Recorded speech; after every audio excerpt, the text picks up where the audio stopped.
At this point in your life, the base 10 decimal system, how we think of our numbers, 1 through 10, 11, and how we write them and represent them, is second nature. In order to learn how to work with base 2, which is binary, made up of only zeros and ones, where base 10 is made up of 0 through 9, and we're talking about the number of different digits in our numbering system's alphabet or character set. In order to learn base 2 binary, I think it's really helpful to reflect on what we already know about the decimal system we're so comfortable working with already. Because there are a lot of things you take for granted and don't even think twice about that you do in the decimal system, but actually apply and transfer directly over to learning how to work in binary. So let's take a look at base 10 and review what we know about it. So this is a very familiar numbering system, right? And if we look over on the right-hand side of the screen, we can see numbers 0 through 15 listed out in the base 10 system and how we would count up or order them in increasing fashion. So 0, 1, 2, 3. And for completeness sake, and because this will be a common convention we see when we're working in other character sets, or other numbering systems, I'm putting a leading 0 in front of the numbers that have a digit whose value or whose number value is less than 10, right? So that's what the leading 0 is about. Even though the highest number that we can represent or that we are trying to represent in this given array of numbers is 15, notice there are indeed 16 different possible values here. And if we think about our digits, the highest digit we have available to us in base 10, or the largest digit, is 9. The lowest or the smallest is 0. And so we have 10 digits available to us in our numbering system's character set. You grew up with this system. This is the one that, you know, in theory, the common theory is because we have 10, most of us have 10 fingers, it became a common thing to be able to think in terms of powers of 10.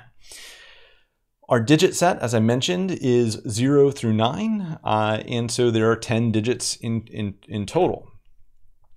Another convention that you're quite accustomed to at this point is that the higher order place values come first, right? So if we have 5 followed by 2 zeros, we know that that's 500. And we can think of this in terms of scientific notation as 5 multiplied by 10 to the second. Each time we have a position or a placeholder, we're increasing that power of 10. Right? So here, because we're 2 placeholders in, we could multiply by 10 to the second, and 5 times that would give us 500. Similarly, if we put 5 in the middle placeholder here, and we were looking at 050, right?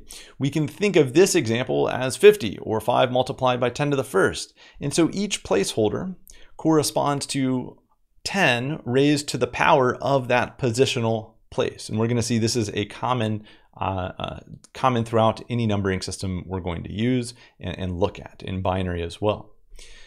These things we take for granted, right? The fact that we're putting the most significant digits, right? The high order digits are coming first. And then we are working our way down from there to the lower order digits from left to right.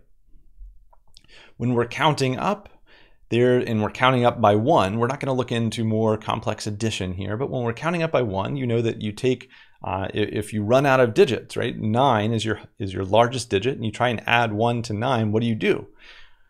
Good news is you're very comfortable with what you do, right? You carry the 1 and you dial that placeholder that just increased back down to 0, right? And so we've shifted and we've increased by 1, and we represent that by taking the next by increasing the next placeholder value by 1 and resetting the previous placeholder back down to 0.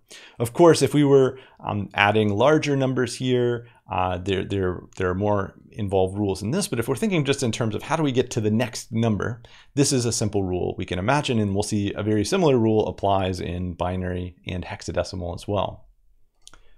So if we wanted to formalize this with some more math notation, we could think of our number as a vector of digits, right? So rather than thinking of it as a collective singular unit, let's think of these things as individual digits in some number d that's a vector of digits, right?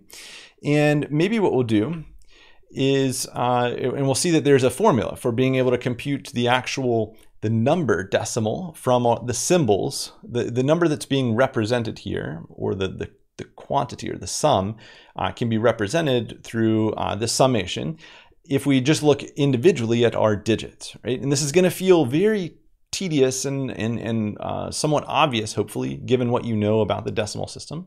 But let's try taking a look at an example number here. So what if our number was 211, right? So we can imagine a number like 211, right? If we think of this in terms of some vector of digits d, what I'm positing to you is, let's imagine d is represented as a vector of 2, 1, and 1, right? And for the vector's purposes, we are, notice here in our definition, we're going to use subscriptions or indexing, just like in arrays and subscription notation in a programming language. So I'm going to use a different color here just to try and keep this a little bit more organized. So 0, 1, 2 are our indices, right?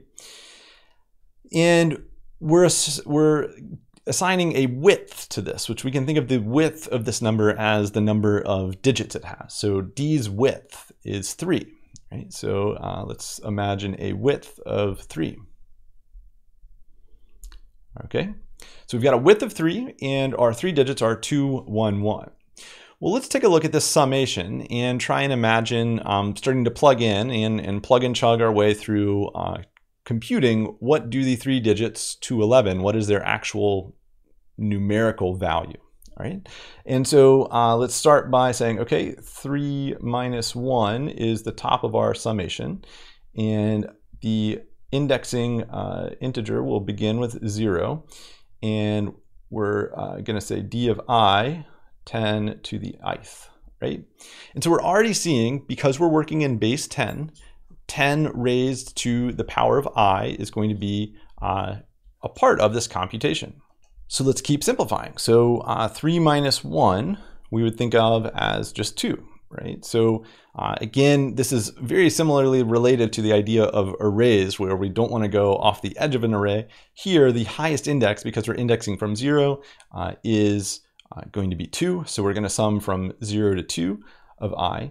And if we try and expand this, we can expand the summation, right? So maybe let me get out of the way here, and we say d of I is going to be d of 0 times 10 to the 0, and that's one term. And then the next term is going to be d of 1 times 10 to the 1. And then the next term is going to be, and I'm going to get fully out of the way here, d of 2 times 10 squared, right? So we're expanding these terms in a slightly backwards way. We're working our way from 0 to 2, which means that if we're thinking about the way we're traversing this vector, we're moving in this direction, right? We're going to start from the 0th term and work our way up. So let's keep plugging these numbers in. So d0 represents the value 1, right? So that's 1 multiplied by 10 to the 0 is going to be 1, plus d1, so that's this digit right here, is that value is 1 multiplied by 10 to the 1, so multiplied by 10. So that's going to simplify to 10 when we get there. And then we're going to add on to that d of 2. So the index 2 here is going to be a value 2, right? This is the value we're referencing. So 2 multiplied by 10 squared, or 100. Okay, so we simplify this, right? So 1 plus 10 plus 200. Okay? And we simplify this further to 211.